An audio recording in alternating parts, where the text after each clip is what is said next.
On February 24th, 1986, in a quiet Los Angeles neighborhood, a newly married woman was brutally murdered inside her own home. Her name was Sherri Lee Rasmussen. She was 29 years old. Sherri Lee Rasmussen was born in 1956 and raised in California. She was known as confident, independent, and outspoken. Friends described her as someone who knew what she wanted and wasn't afraid to say it. Sherri worked as a registered nurse, a job that required long hours, patience, and emotional strength. She wasn't reckless. She wasn't naive. She was practical and grounded. In late 1984, she met John Rutan, an electrical engineer. Their relationship moved quickly, but not impulsively. They shared similar values, goals, and a desire to build a stable future. On November 23, 1985, they married. By all accounts, Sherri was happy. What she didn't fully know was that her marriage had triggered something dangerous in someone else. Before marrying Sherri, John Rutan had been in a serious relationship with another woman.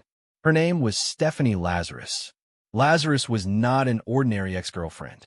She was an officer with the Los Angeles Police Department. She and John had dated for several years, but the relationship ended before he met Sherri. To John, it was over. To Lazarus, it wasn't. She remained emotionally attached. She struggled to accept rejection, and she was deeply resentful of Sherri. Friends later recalled that Lazarus spoke bitterly about John's marriage. She saw Sherri not as a person, but as an obstacle. On the evening of February 23, 1986, Sherri and John spent a quiet night at home. There was nothing unusual. No arguments. No warnings. John left early the next morning for work. Sherri stayed behind. She never left the house alive. When John Rutan returned home later that day, the front door was unlocked. Inside, the scene was horrifying. Sherri's body was found on the bedroom floor. She had been severely beaten, shot 3 times with a .38 caliber revolver, left in a pool of blood. Furniture was overturned. Walls were smeared with blood. This wasn't quick. This wasn't clean. Sherri had fought back. Almost immediately, LAPD detectives labeled the crime a burglary. They claimed Sherri surprised a burglar and was killed during a struggle. But the evidence didn't support that theory. Expensive items were untouched. No forced entry was confirmed. The violence was excessive and personal. Most telling of all, Sherri had defensive wounds. She had recognized her attacker. Sherri's father, Nils Rasmussen, was unconvinced. From the beginning, he insisted. This was personal. Someone knew her. He repeatedly told investigators that the crime scene showed rage, not panic. His concerns were dismissed. Police closed ranks around their burglary theory. During the autopsy, forensic examiners noticed something critical. Bite marks on Sherri's arm. Saliva was recovered. In 1986, DNA testing was new and limited, but the evidence was preserved and then ignored. Stephanie Lazarus was briefly questioned.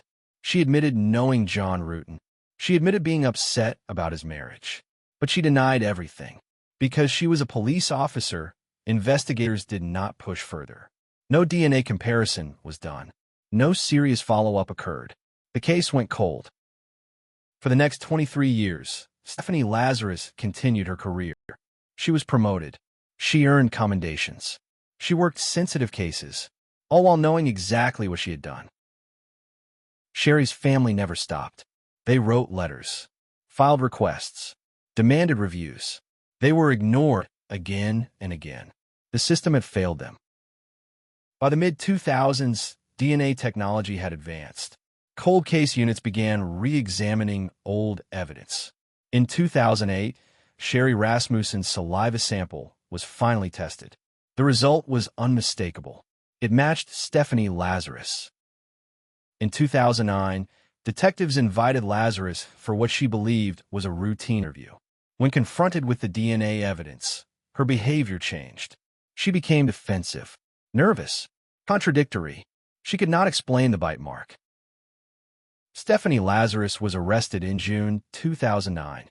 The truth was finally public. A police officer had murdered a woman over jealousy, and hidden behind her badge for decades. This was not spontaneous. Lazarus brought a gun. She went to the house intentionally. She believed Sherri had stolen her life. In her mind, killing Sherri would restore order.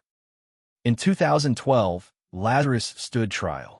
The jury heard DNA evidence, bite mark analysis, testimony about obsession and jealousy. The burglary story collapsed completely.